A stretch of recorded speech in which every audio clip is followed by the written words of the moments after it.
Good morning बच्चों। आज की क्लास में हम लोग बातचीत करने वाले हैं लेक्चर नंबर 12 के बारे में। लेक्चर 12 में हम ये डिस्कस करेंगे कोलिगेटिव प्रॉपर्टी के second part elevation in boiling point के बारे में। यानी आज की क्लास में हमारी आपसे जो बातचीत होगी वो बात होगी इस टॉपिक पे कि बॉइलिंग पॉइंट में एलिवेशन कैसे होता है। एलिवेशन मतलब होता है बढ़ोतरी। बॉइलिंग पॉइंट के बारे में आप जानते हैं, यानी कि किसी की बॉइलिंग पॉइंट के मतलब ये हुआ कि the temperature at which any substance starts to boil is known as boiling point.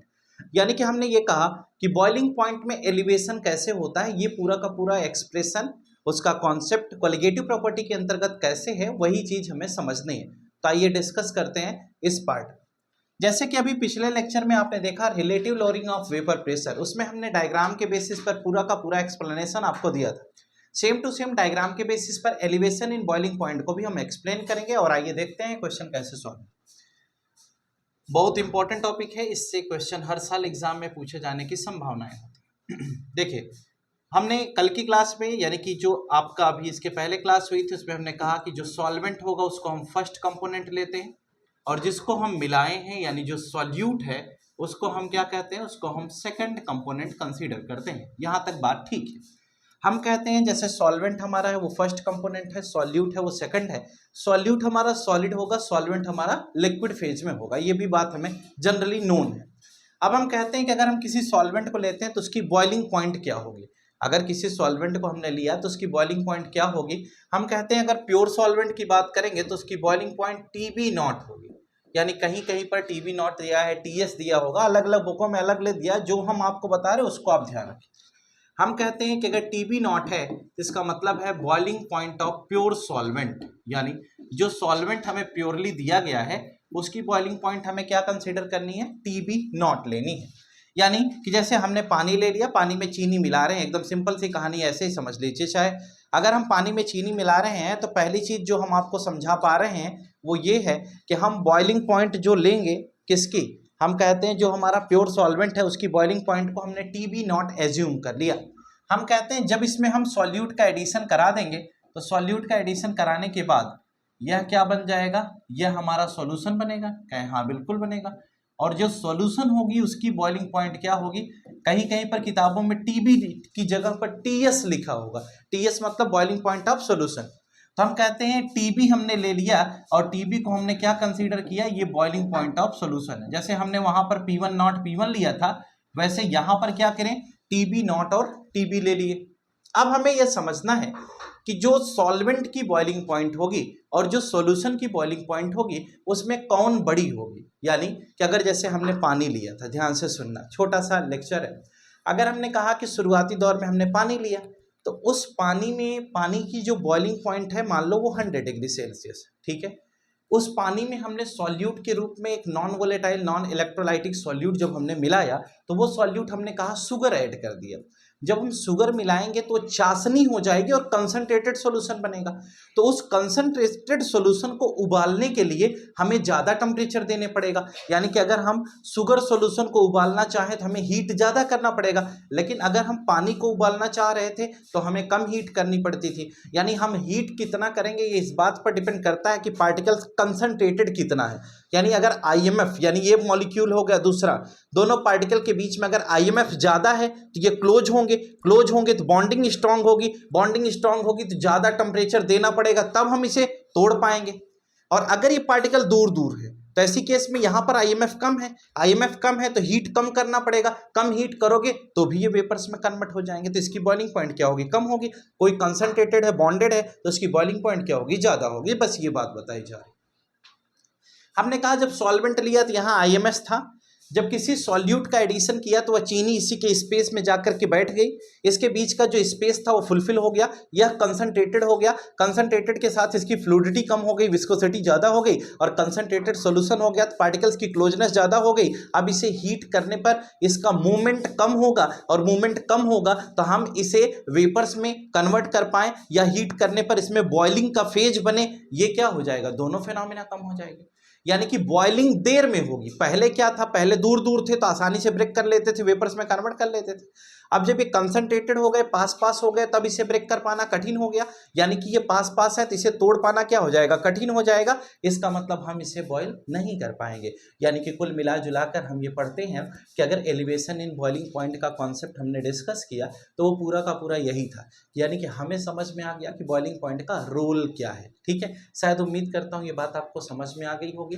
TB naught pure solvent की बॉइलिंग पॉइंट है और टीबी हमारा बॉइलिंग पॉइंट ऑफ सोल्यूशन। अब समझ में आता है कि सर बॉइलिंग पॉइंट में जो चेंज हुआ वो कैसे हुआ।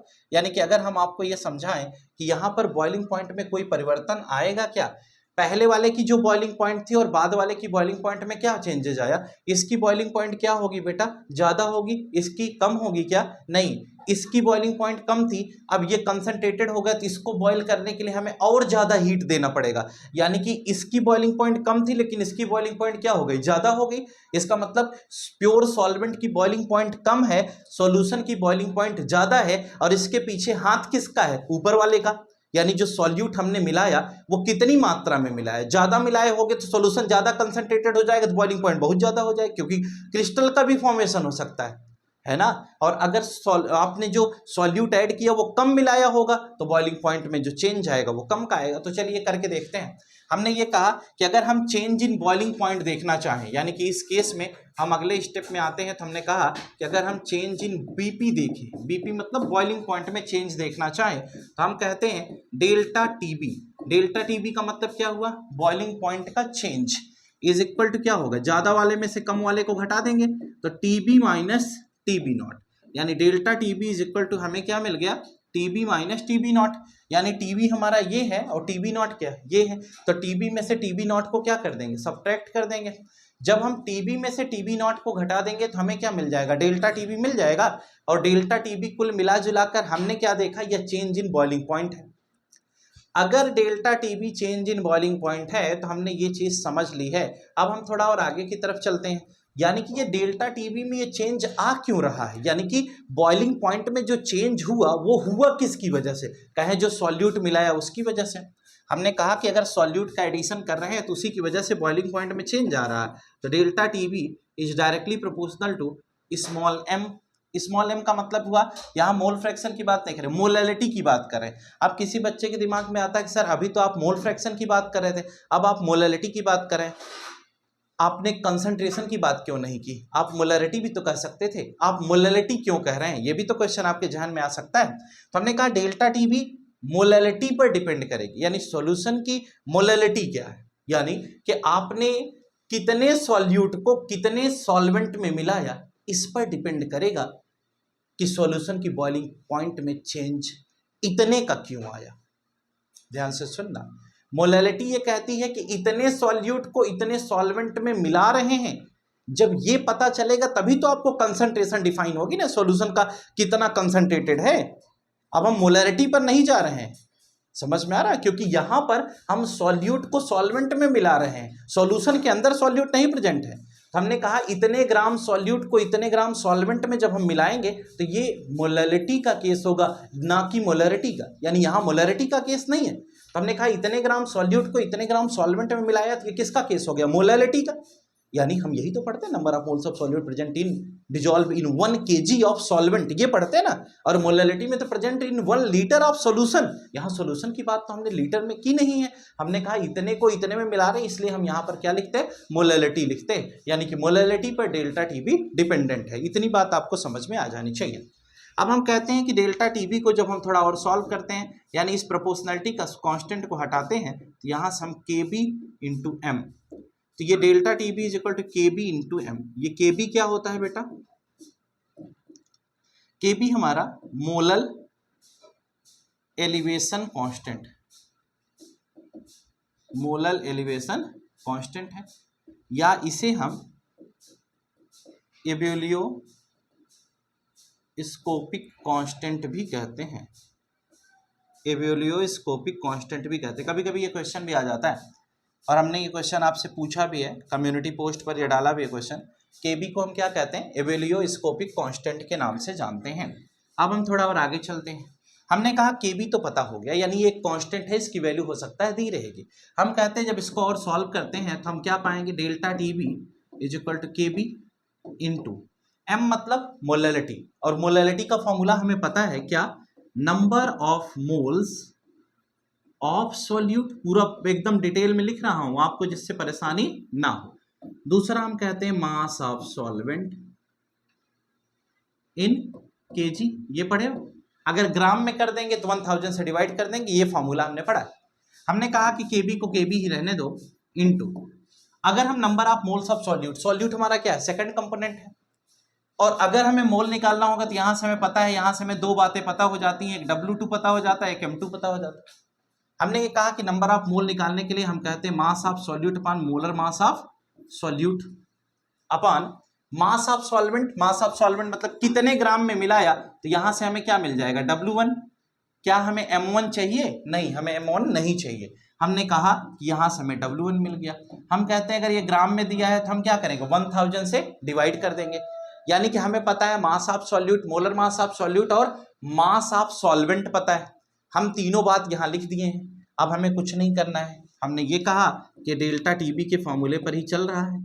अगले स्टेप में हम कहते हैं कि delta TB is equal to KB, ठीक है, इंटू W2 इंटू 1000, ठीक है, अपान में क्या हो जाएगा, अपान में M2 इंटू W1।